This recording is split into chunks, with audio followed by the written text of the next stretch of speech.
Bonjour, vous avez besoin de produire un avoir ou d'annuler une facture par un avoir. Cette vidéo vous en explique la procédure. En créant une nouvelle facture, depuis le tableau de bord par exemple, je retrouve la catégorie des avoirs. Toutefois, il ne faut pas aller trop vite et prendre le temps de lire le texte associé à la création de ce type de document.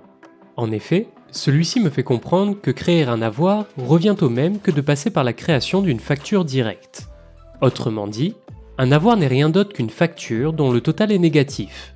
Il me suffira donc de saisir des quantités négatives sur les lignes de la facture pour générer la mention avoir sur le document.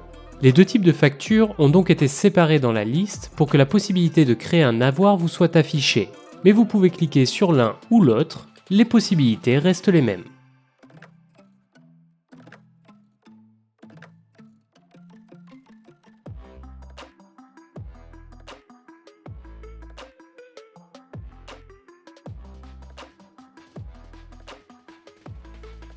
Si vous souhaitez cependant procéder à l'annulation d'une facture par un avoir, il faudra alors vous rendre sur la facture en question.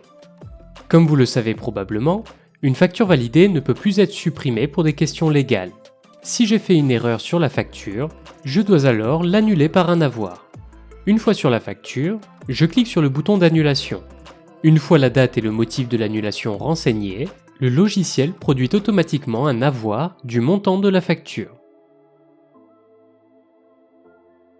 Cet avoir est lié à la facture annulée. Je le retrouve dans la fiche chantier, la fiche client, ainsi que dans la liste des pièces associées à cette affaire. L'objet de cet avoir, enfin, est un rappel de la facture annulée. Vous savez désormais produire des avoirs et annuler vos factures dans le cas d'erreur.